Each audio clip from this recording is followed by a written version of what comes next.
Everybody looks at video game movies the same way. You want it to be good.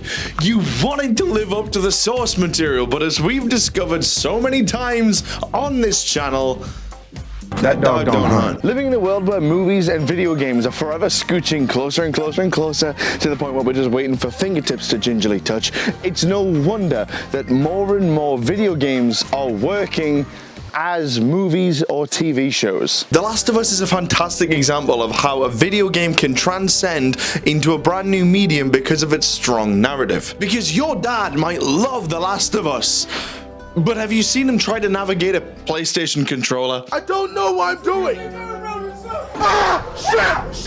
Shit! Video games that play like movies just fit the bill for TV and film, right? Telltale's The Walking Dead, Life is Strange, and basically anything made by supermassive games. Until Dawn. Released in 2015, it was huge. These are squeaky, I'm taking these off. You know the one? I need to take my boots off real quick. If you're watching this video, there's a chance that you already know what happens in Until Dawn. So surely you know what happens in Until Dawn 2025.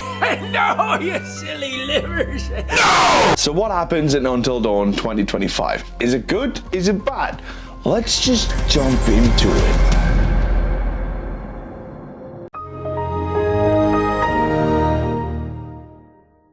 The film opens with a girl climbing out of the earth, being chased by what looks to be a Wendigo. There's an homage to The Descent as she climbs out of the floor before she lays face up at the sky. This is something that's always worth noting in a bad horror movie. In bad horror movies, characters always make illogical decisions for the sake of a script. Characters can make irrational decisions in the heat of a moment, but logic needs to be respected. This girl, whose name is Melanie, by the way, just lies there even though she was being chased by what looked like Wendigos like 5 seconds before that, and they could easily just climb out of that hole. Do you know what happens to characters in Until Dawn if they hesitate?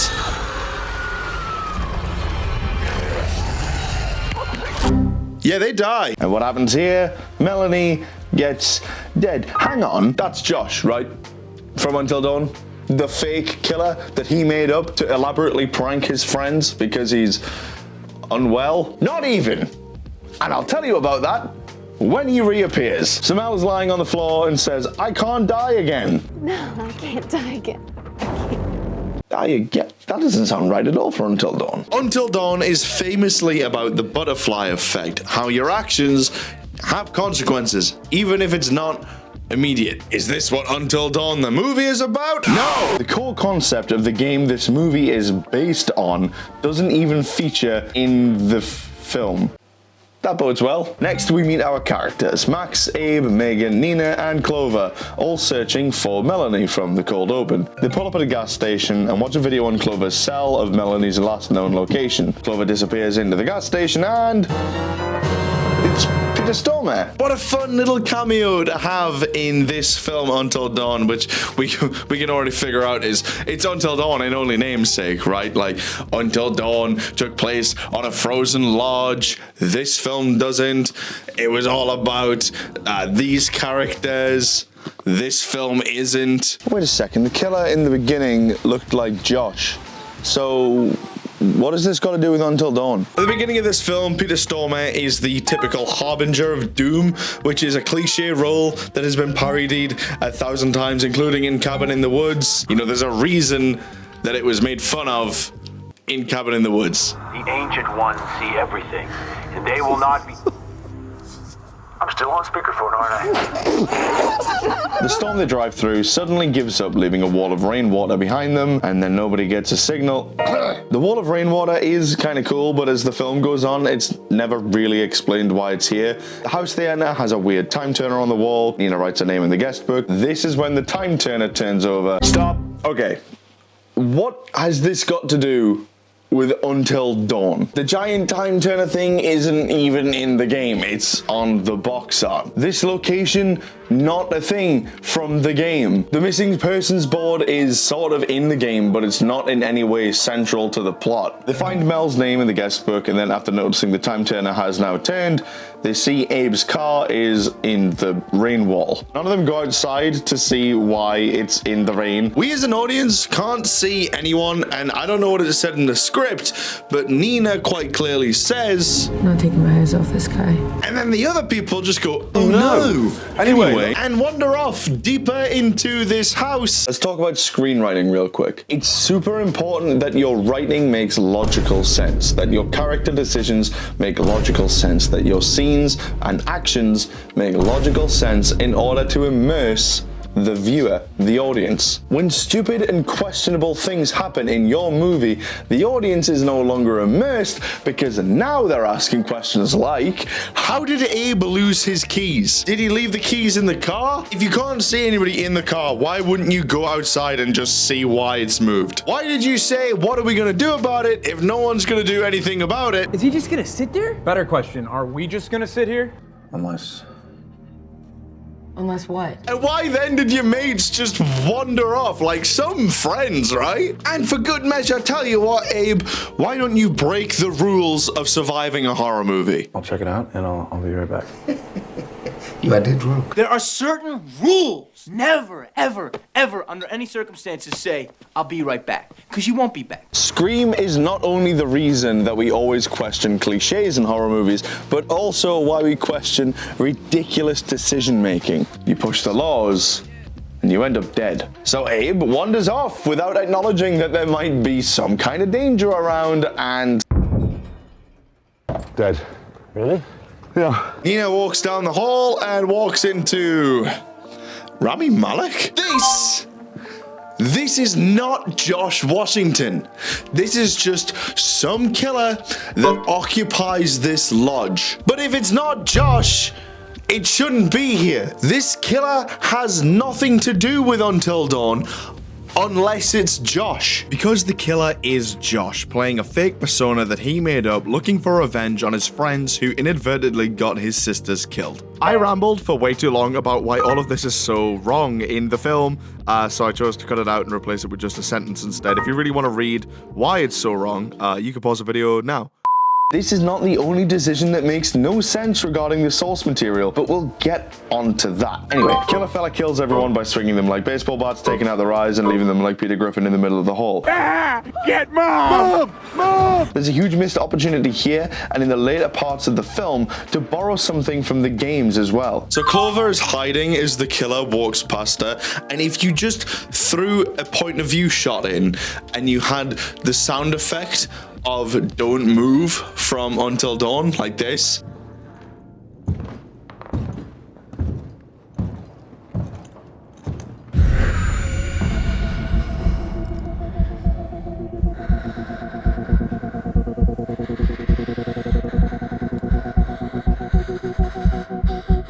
That would be a really, really nice nod to the thing that you're basing your film on. VAR's had a look at it, it stuck the ball on the spot, and you've sent it in a rose head. Well done, Harry Kane. Anyway, Clover runs into the woods and trips over nothing. Like, what are we doing here? Trying to hit all of the cliches?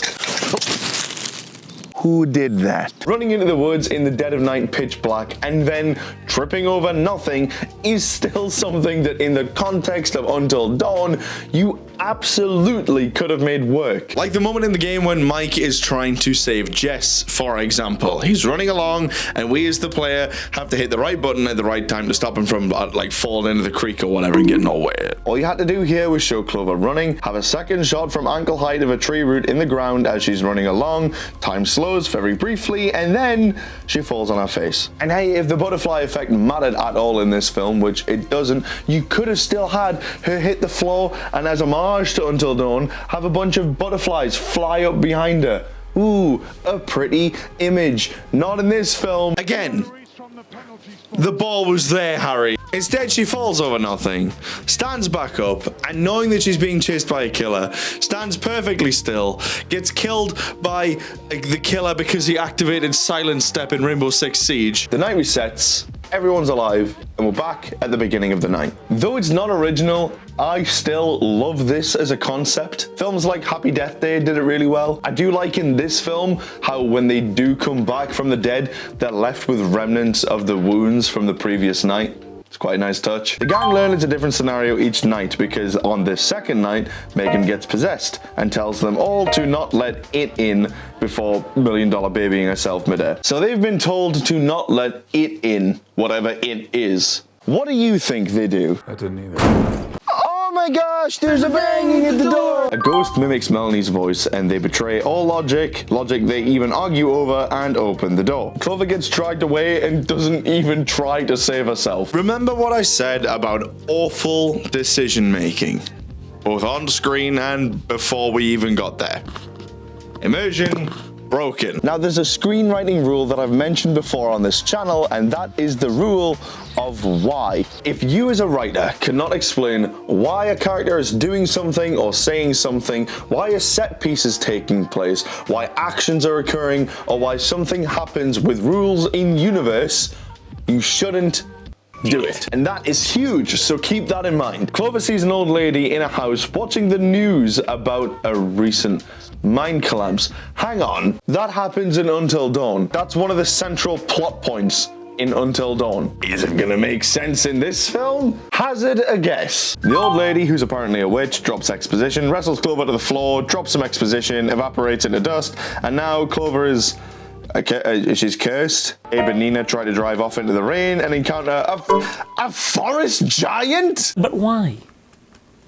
Why would you do that? Why would you do any of that? This is never explained, never addressed, and never comes up again. And this is a huge problem with this film. Max sees paperwork in the witch's house on a table of some werewolves. That never comes up again either. And then he drop kicks a clown and dies. Clover is now the mimic from Lethal Company, and never mind, she's been run over and she's dead. For fuck's sake. Okay, so we're at the halfway point of the film. Will it get better as the film goes on, or will it just get worse? Survive the night. Maybe if we can make it until dawn. Now, the first time that I watched this, I got genuinely really confused by this scene, at least at the beginning, because whilst they're arguing about surviving the night and drinking this dank sink water, it genuinely looks like Abe just sneezes beans. Look at this, that is beans. Even on rewatches for writing this video, whether it's the like warm, saturated kind of color grading of the room or just the poor makeup effect, I can't tell what this is meant to be. It's not teeth, it just looks like beans. Anyway, Abe explodes, Nina explodes, Megan explodes. For what it's worth, the makeup effects are fantastic. Clover voices how I feel at this point of the movie. Kill me, Max. Max tries to kill Clover in the most impractical way possible. Then he explodes. And then Dr. Hill shows up. Okay, let's just wait. Okay, there's no guarantee that this is Dr. Hill from the game. It's Dr. Hill. Dr. Hill from the Until Dawn games. Dr. Hill, the psychiatrist. Dr. Hill, the malicious hallucination of Josh Washington. The game has gone terribly wrong. And your friends, like your sisters, have deserted you. You're all alone. Can you feel how cold your loneliness has become? Huh? There's also a mining disaster, you know, like the one in the game. The one that forced miners in the dark to consume the flesh of the dead, unleashing the Wendigo spirit onto the mountain. Because that's how Wendigos come around. What I'm about to show you is directly from the games, so take notes. Sometime after, the prospectors came to mine this mountain, until a cave-in trapped the men and woke the curse again. And there were dozens of men with no food, no light. And in that blackness, the hunger came. They were consumed by their abominable cravings and driven mad. Murderers, cannibals, eating human flesh. And if you kill this monstrous thing, the spirit is released and swirls the mountain like an evil wind waiting to possess again. So was this all a witch? Does Dr. Hill control any of this? And if he does, how? They find a tape of Dr. Hill listening to stock scream sound effects.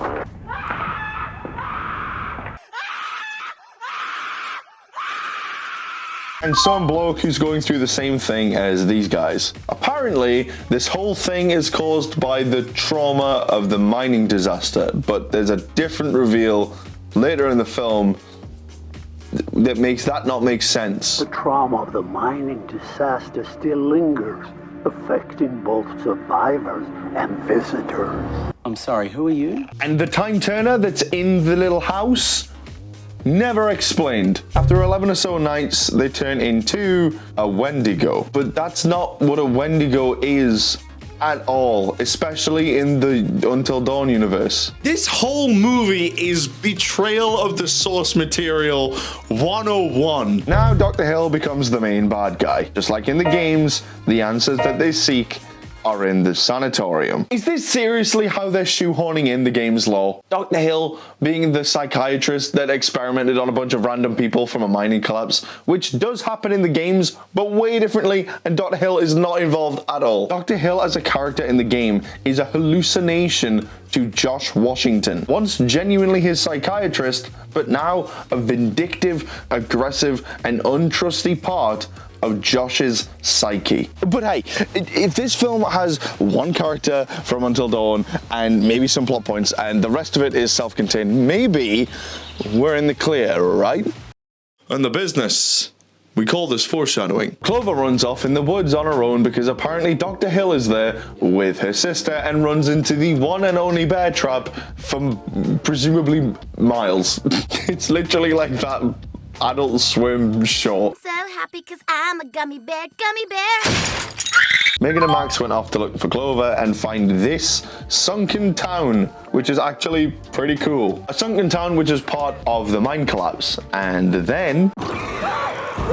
Now, anybody who knows Until Dawn 2015 knows that these two characters should be fucked. Wendigo in Until Dawn are insanely fast, incredibly aggressive, and cutthroat ruthless, which is what makes them such a threat in the game. The game even explains that the only way to avoid Wendigo is to remain deathly still and not make a noise because their vision is based on movement. That's explained to us. In the movie, however, they just outrun it. Megan even has time to fall over nothing again and faff around on a window before being tackled by the Wendigo, and instead of being eviscerated in some horrendous way like all the characters in Until Dawn actually get done by the Wendigo, she just gets dragged away.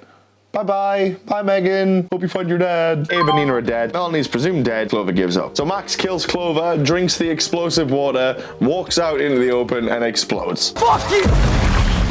This is where the movie gives up on its own every night is different premise, and we get a horrendous POV montage from Abe's phone of just a bunch of different ways that they've died. All of this is just to jump us forward to night 13 for the sake of moving the plot towards the climax. But it's worth noting, Megan isn't there. This doesn't make sense in the movie's own rules. If everybody's dead except for Megan and she survived Until Dawn, the movie should be over.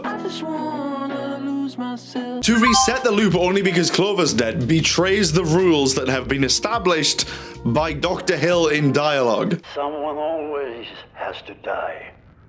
4 of you can leave, but 1 has to die. The loop resets, but she hasn't died. And why has Abe's phone saved everything if they have died and everything is reset? Is the phone alive? Do you see why this writing is so frustrating? None of these questions have any answers, and when they're the things that you're paying attention to, it completely pulls the film's experience apart. The rules are being constantly contradicted, and the source material is being completely butchered. And so it's my opinion that this film is not just hot garbage as an Until Dawn movie. It's kind of hot garbage as a horror film. But I think that there's a reason for that. I believe that this film was not an Until Dawn movie. I think that this was just a horror script that somebody wrote, Sony bought it, and then shoehorned as much Until Dawn in there as they could to make sure that it would sell. So the group go in search of Hill. They get one decent horror moment with a Wendigo while they're waiting to see if it moves. Now, if this was the game, we know that all of these characters would be capital F fucked. But because it's not, and it's the movie, they just kind of run away. And the Wendigo kind of just, they run like Tom Cruise. They do this kind of weird dance thing.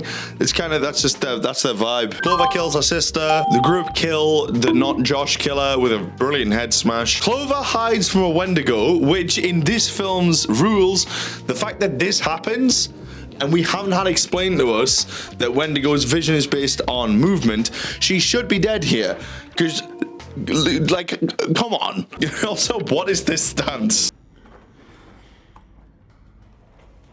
Hey there, how you doing? So Clover finds Megan strapped to a chair with a Wendigo in the room, and whilst trying to find a way for her to get out, she finds Dr. Hill's office. It's covered in monitors, and it looks sort of similar to the way it does in the game. And then we get Dr. Hill's confrontation with Clover. He has a full psych profile of Clover, and for a second it seems like he's leaning into the it's all in your head territory. Oh, come on! Now, this movie is inciting that the film and the game are definitively linked, and it gets worse in the end. The reveal that all of these creatures are manifestations of Clover's trauma could have worked if it wasn't an Until Dawn film, because that doesn't make sense in the world of Until Dawn. Also, the water thing, Hill tries to explain that as spontaneous combustion, which is not what spontaneous combustion is. Spontaneous combustion is bursting into flames,